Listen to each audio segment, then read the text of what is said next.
Okay, so hello everyone. So we're going to proceed with the second part of our first module, which is the cost, design, economics, and break-even analysis. In the cost, design, economics, and break-even analysis, our focus is to understand and fully utilize what are the different types of costs, how do we, how is it how does it affect the design economics, at paano natin i-compute yung break-even point. So yung break-even analysis, the word itself, break-even, ito, inaalam natin ito para malaman natin kung na ba or nalulugi yung isang project or isang business. It is very important in engineering economy, lalo na we're talking about economy here, na malaman natin if our business is doing well, is going to do well, or kung nakita na ba natin kung ano yung projection para makuha natin yung break-even point natin. Okay, meron tayong iba't ibang terminologies dito, our cost terminologies. We're going to start with the fixed cost and variable cost. And we're going to understand ano ba yung pinagkaiba ni fixed cost at ni variable cost. Unahin natin itong si fixed cost. By the term fixed cost, root word niya, fixed, these are costs that are not affected by changes in activity level over a feasible range from operations for the capacity or capability available. Ibig sabihin, ito yung mga gastos hindi nagbabago kahit magbago pa naman yung ating mga level ng activities. So the typical fixed cost includes insurance and taxes on facilities, general management and administrative salaries, license fees and interest costs and borrowed capital. These costs tend to remain constant over a specific range of operating conditions. Nakita natin dito, sinabi dito na it will remain constant. Sabihin, hindi nga siya nagbabago. Kahit mataas o bumaba ang production, for example lang, kung kahit ba tumaas o bumaba yung production natin, given a specific time frame, yung bayad natin sa rent nun, hindi naman nagbabago. Same pa rin siya. So that is an example of a fixed cost. Meanwhile, the variable cost, from the word itself variable, nagbabari naman siya. These are the costs associated with an operation that varies in total with the quantity of output or other measures of level of activity level. These costs, such as materials and labor used in product or service, are variable costs because they vary in total with the number of output units, even though the cost per unit stays the same. So, sa variable cost, ito yung mga gastos niya na nagbabago depending on the outputs. So, for example, marami tayong materials na ginamit, mas mahal yung magiging variable cost natin. Mas marami tayong mga laborer, mas mga skilled yung kailangan nating laborer, mas nagbabari yung cost niya at mas nagmamahal siya. So that is what variable cost is. It varies depending on gaano karami, depending on the volume. So let's side by side, alamin natin yung fixed versus variable cost. And this is an example.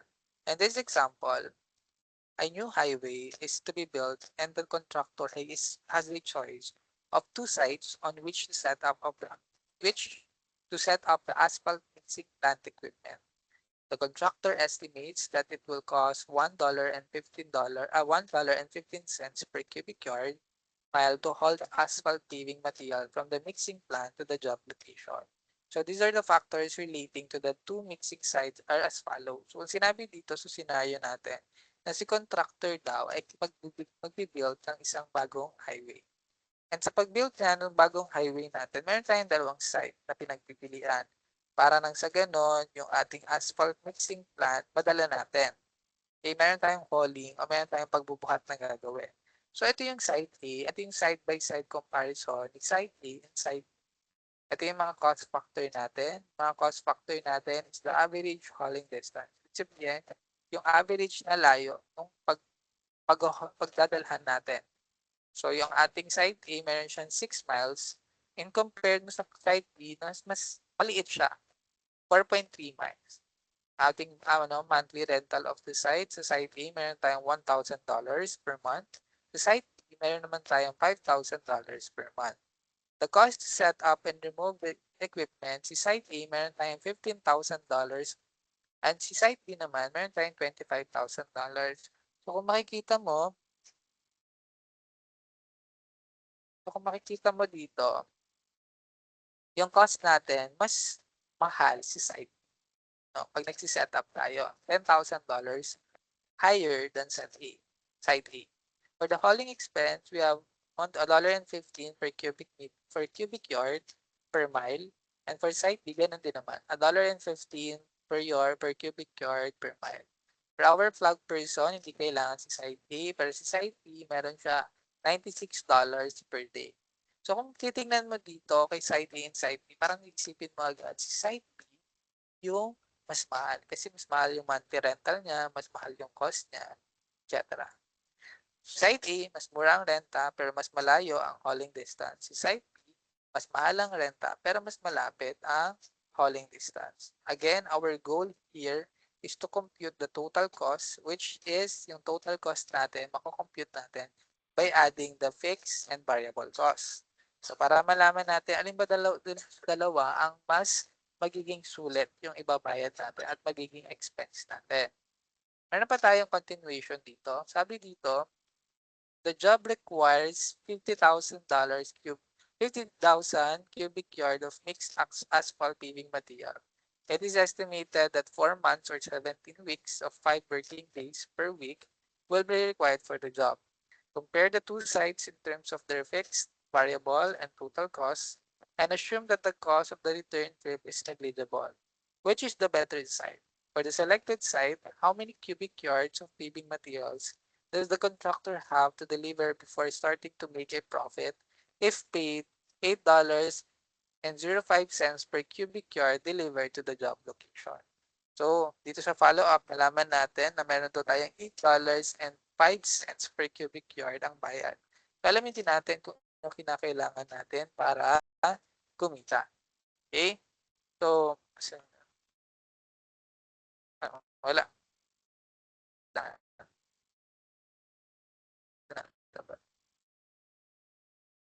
Wala ba? Okay. So, ito naman ngayon yung ating magiging solution para ma-compute natin kung alin ba yung mas better na site. So, doon sa ating fixed cost, meron tayo dito monthly rental. Ang monthly rental natin, hindi naman yan nagbabago. So, sa site A, meron tayong $1,000 per month. Times natin sa 4, so sa makatotal, dahil nga 4 months yung duration ng project natin, we have $4,000.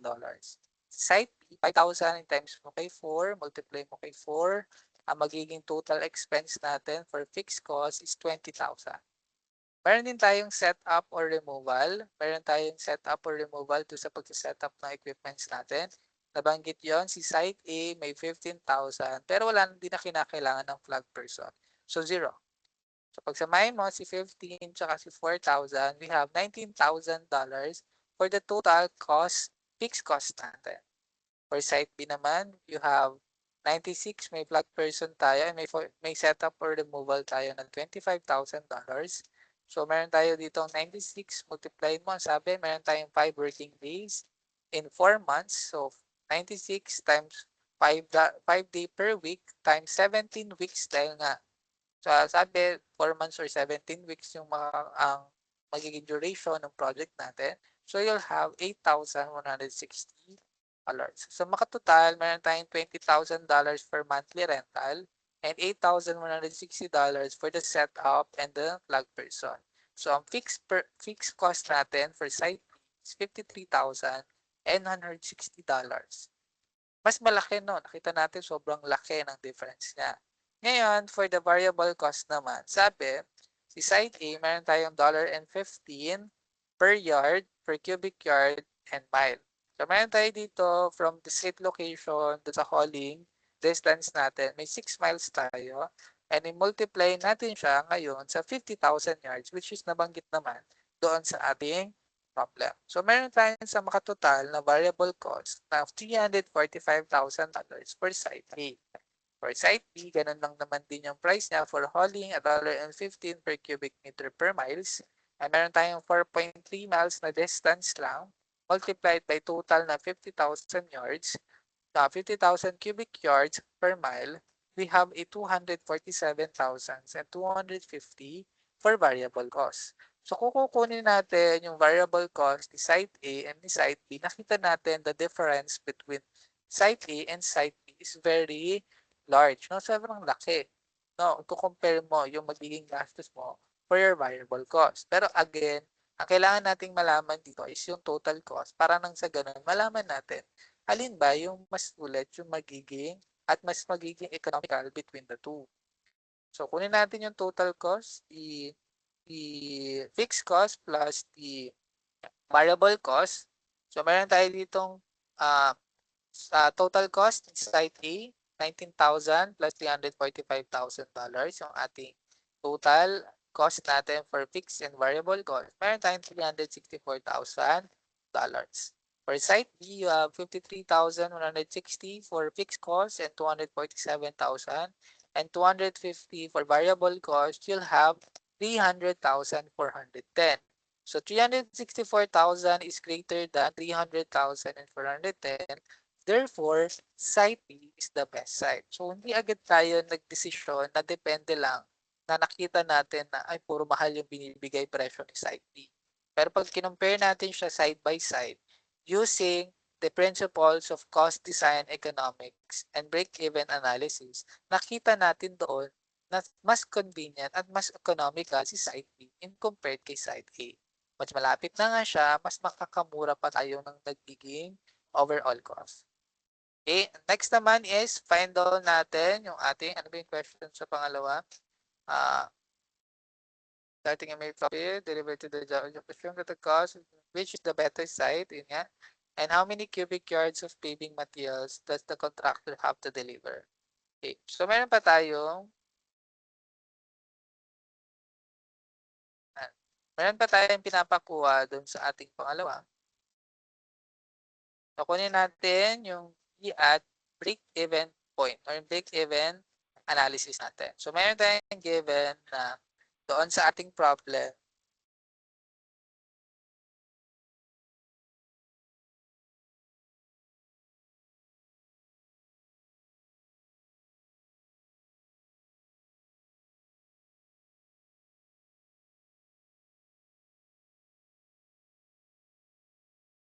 so meron tayong given dun sa problem na $8.05 per cubic yard. So, multiply natin.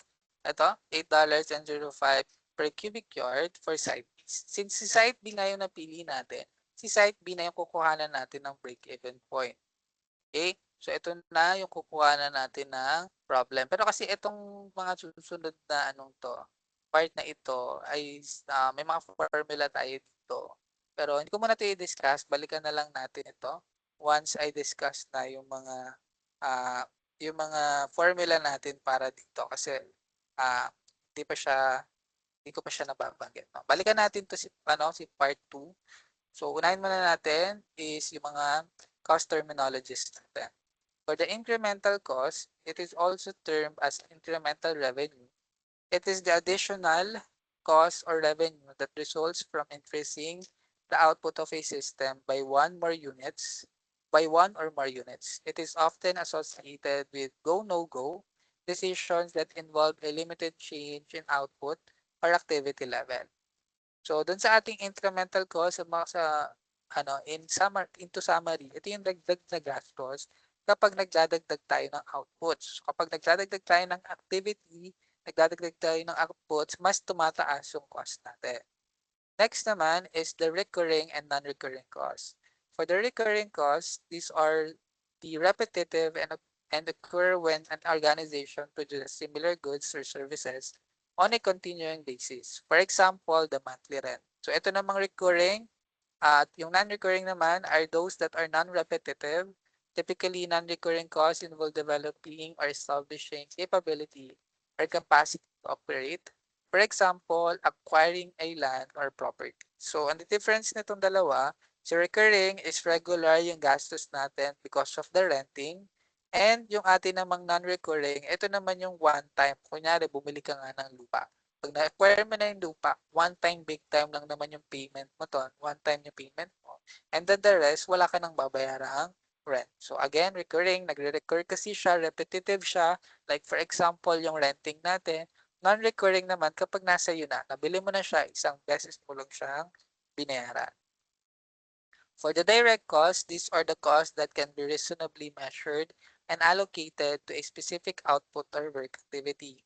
The labor and material costs directly associated with a product, service, or construction activity that are direct costs. For example, are the materials needed to make a pair of scissors are direct costs. Pag sinabi naman natin indirect costs, these are the costs that are difficult to attribute or allocate to a specific output or work activity.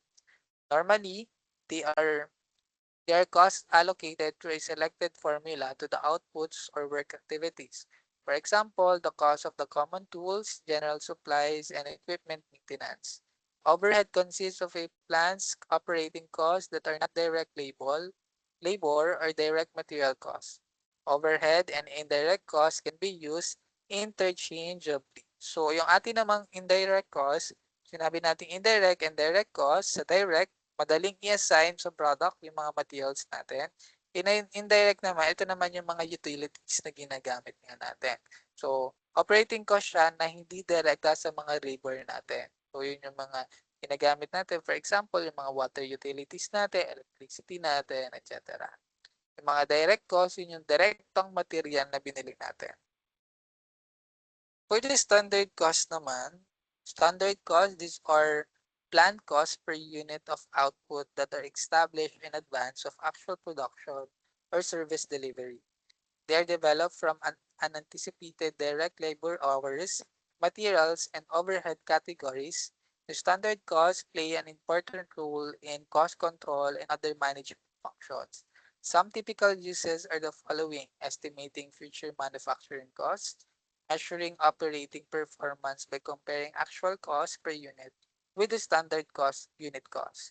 Number three is preparing bids on products or services requested by the customers. And number four is establishing the value of work in process and finished inventory. So yung mga standard cost natin, these are the preset cost per unit para sa planning at control. So pag meron tayong mga yung mga pinaplano na bibilhin, dito na natin yung nilalagay. Ito yung mga standard. Kagaya ng nasabi dito, no? Yung ine-estimate natin yung future ng manufacturing cost, na magkano ba yung magiging manufacture natin, nagkakaroon na tayo ng mga draft ng mga prices dyan, ng mga costs dyan. So, and then, pag-measure din natin ang operating performance, etc.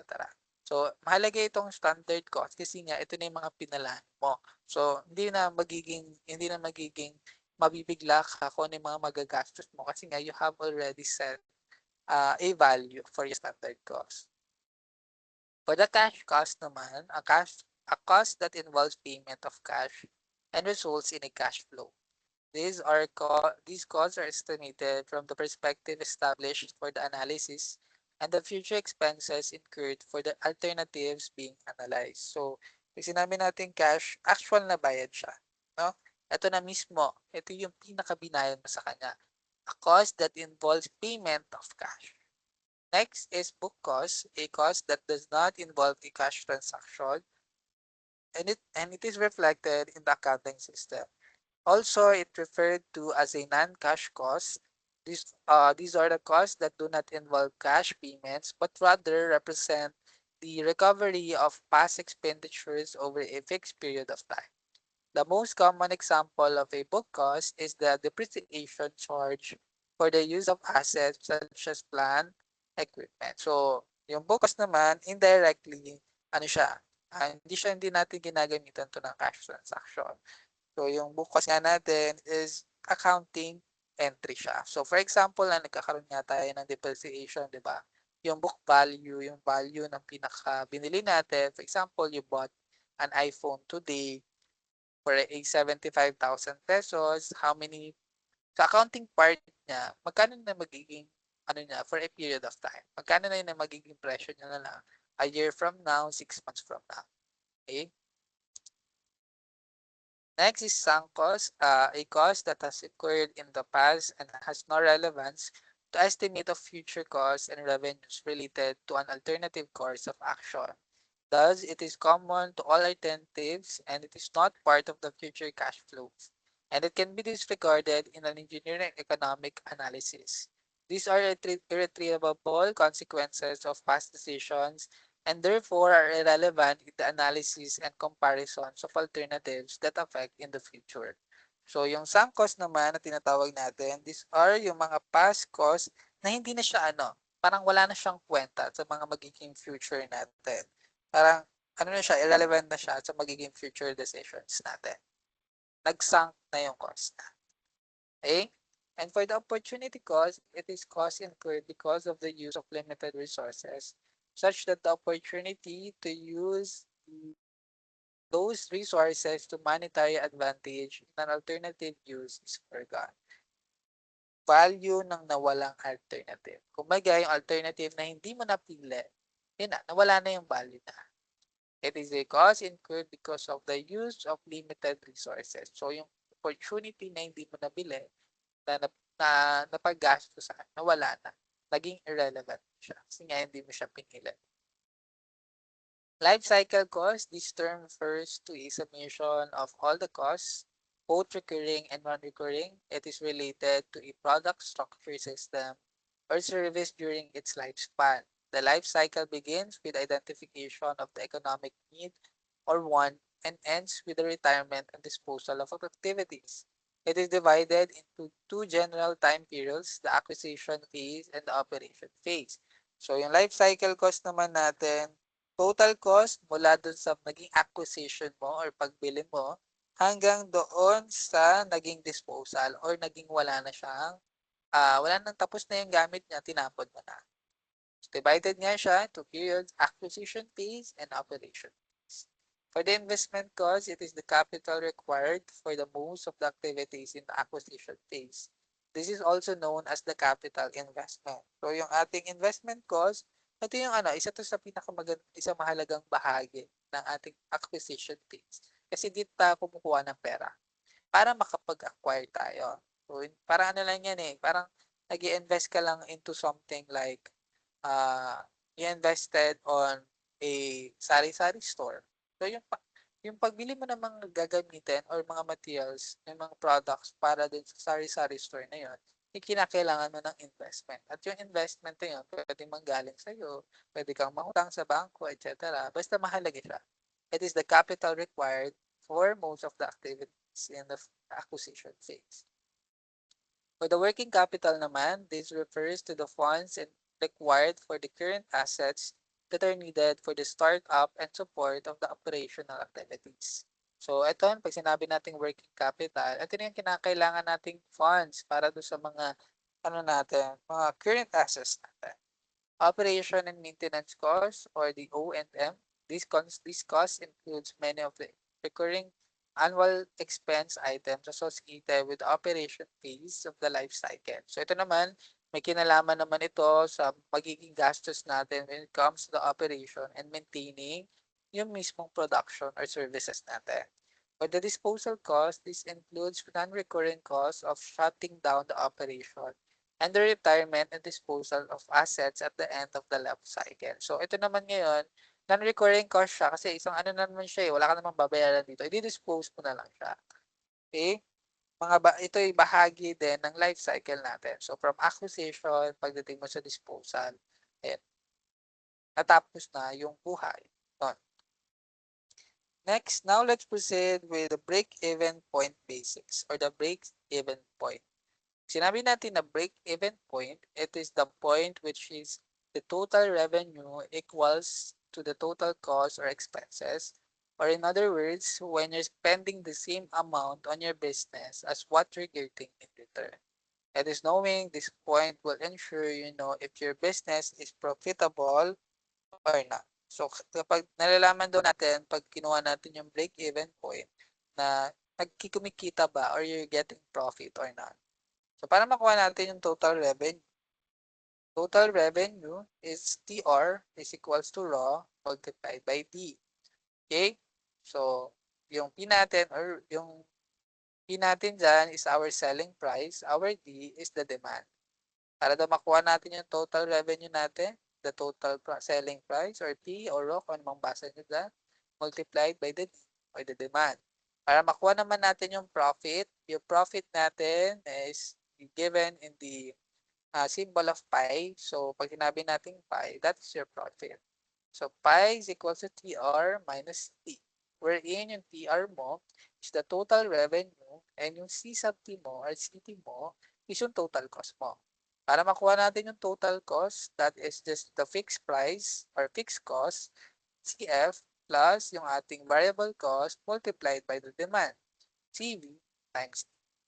And for the break-even point naman, meron tayo ditong pi is equals to 0. Ibig sabihin, kapag yung profit natin nag-reach to 0, nag-reach na natin yung breaking point natin. TR natin, that is equals to C, the total revenue. Pwede rin natin siya makuha by getting the total cost.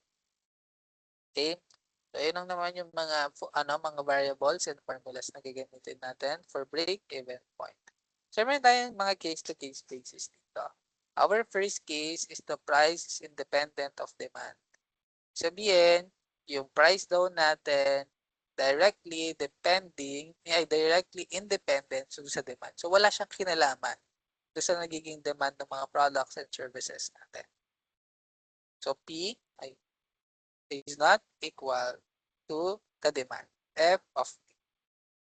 So, let's calculate to achieve the break-even point. Yung TR natin, yung total revenue natin is equals to the P or yung selling price multiplied by the demand. That is your first equation. For the total cost, that is equal to the fixed cost or CF plus the variable cost multiplied by the demand. That is your second equation. So, para makuha natin yung break-even point natin, pwede natin siya makuha when the profit is equal to 0. Ang total revenue natin is equals na sa total cost or CT. Let's substitute equation 1 and equation 2 to equation 3. So, pwede natin i-substitute daw sa equation 1 and equation 2 dito sa ating equation 3. Since TR is equal to P multiplied by D, so magiging P multiplied by D. That is equal to yung ating CT, ito, CF, magiging, ano lang yan eh, baka malito pa kayo, ano lang yan. So, direct substitution lang naman ito, ayan. Doon siya. So, ito. Makita natin ito that CF plus CV times pwede natin ma-isolate si demand. So, makukuha natin yung formula for demand. And demand or D is equal to CF over P minus sell P. So, this gives you the quantity of the demand to break even to the total cost, which is the fixed cost plus the variable cost. So, ito yung nagiging break-even graphs natin. So, pag nakita natin dito, makita natin dito, habang lumataas yung volume, dapat, dapat yung iniiwasan natin yung mga losses natin. Okay, so these are the sales and costs in thousands of dollars and these are the volume. So, kapag na-reach mo yung 20, 15, and 10, ibig sabihin, may mga losses ka na.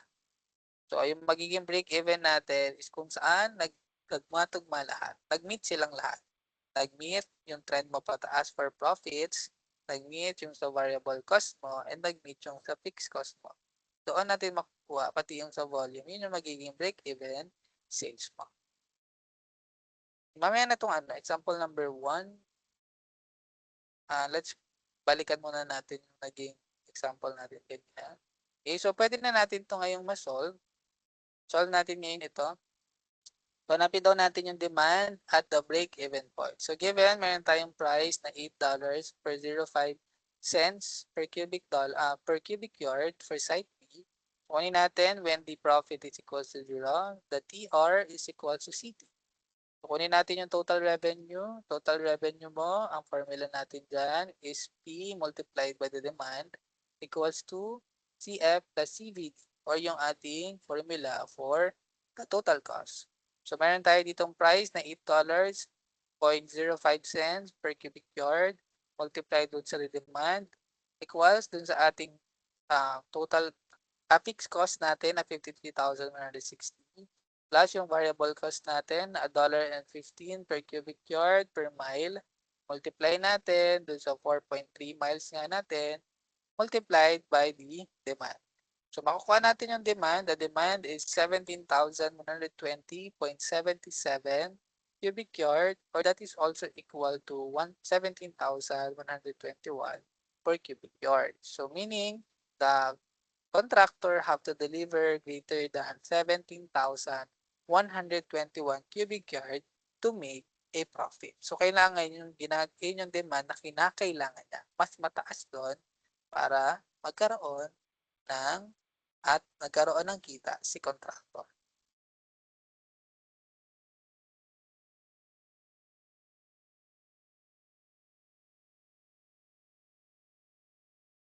So na yan, example number 1 natin, a plant produces a plant produces 15,000 units per month. Find the break-even level if the fixed cost is $75,000 per month. The price is $8 per unit and variable cost is $2.50 per unit.